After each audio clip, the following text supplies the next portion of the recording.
Hey guys, welcome back. Hope everybody had a good holiday season for whatever religion and group you happen to follow. Hope you had a good time, had a good new year, and back to it. Just started up again after getting some stuff for Christmas. Got myself a brand new battery, some cash to actually go and start up some stuff, and you'll see what I got and whatnot here in a minute. But it's time to get started on it. It's not going to be a terribly interesting video this time because I'm currently waiting on the foam pads to come in so I can actually get the exact measurements to start building out the bed.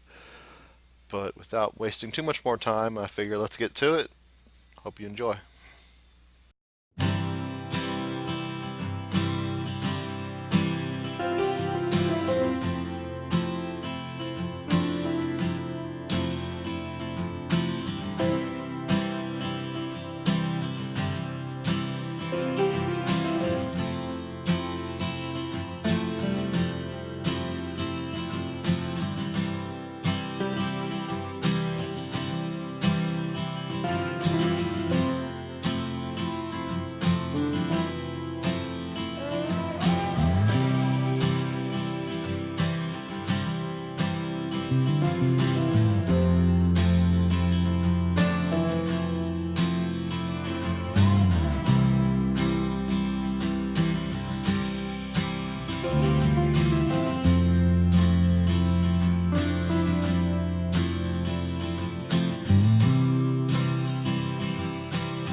haven't really been taking much video because wiring is such a fun thing to watch.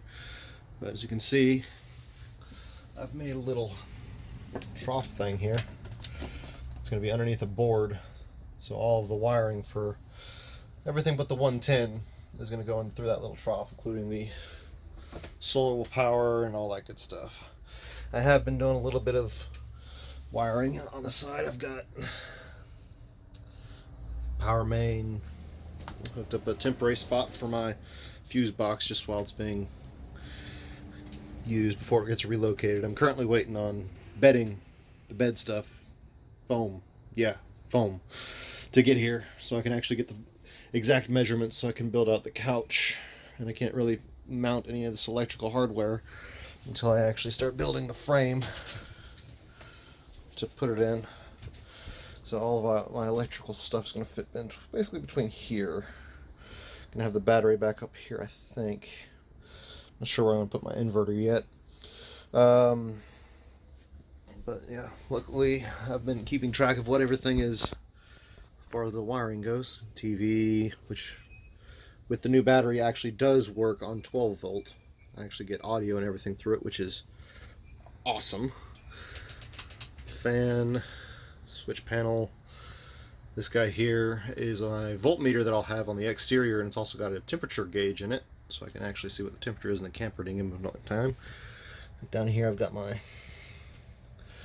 little bus for my grounds. The Lowe's, they didn't have 8-gauge wire in black, so I'm just going to probably take a magic marker or Sharpie and mark up in areas while labeling so I can keep my wiring straight when I actually get into it. But it's a little bit of a rat's nest right now, but it'll get better once I actually start building out the bed. I did eventually figure out which wire goes where up on the roof. So my solar panel, I'll actually know which one's positive, which one's negative when I plug it in. Forgot to label them when I actually did that, but I ran a test with some LEDs and extra wire just to figure out which wire was which. Now, as far as the inverter, as you know, over my switch panel, I plan on that being my inverter switch to turn my 110 on and off. Of course, you know, overhead lights, rock light, and that's the porch light. Got a few more of these I'll probably put around the bed. And for the inverter, at least, I picked up a relay switch, so I don't have to run all the power through this switch all over the camper, all the way down here and back again just to run the 110. So got this, hooked up some test stuff to it, and actually got it figured out. I'll be able to hook that up to the inverter as soon as I get everything mounted and ready to rock and roll. But just kind of in a holding pattern now. Supposed to get the bed stuff today. I have all of the wood already. Oddly enough, the 3 12 volt outlets came with the the relay switch. Ordered it after I ordered the bed, and it hasn't got here yet. So I've pretty much done everything I can do up to this point before I actually have to need bedding. So but that's where I'm at right now. Well, packed everything in because it started to rain. Went and picked up the Munchkin from school, and went and met the wife out for dinner, and went to a place called the Chocolate Bar, and got home and there was a big old box waiting for me. Turns out my foam came in super late today. The good news is I'll be able to start building out the bed shortly. Bad news is starting tomorrow afternoon, we're supposed to be getting some extremely bad weather. Just a couple of cliff notes. Mass outbreaks of tornadoes, extremely heavy rain, and with the possibility of up to an inch of accumulation of hail. So, provided that the camper is still here on Sunday or Monday, I will probably start building the bed. But yeah, super excited it's here. I believe I have everything I need to get everything finished for this step, which means I should hopefully within the next week have another video for you guys. At any rate, thanks for watching.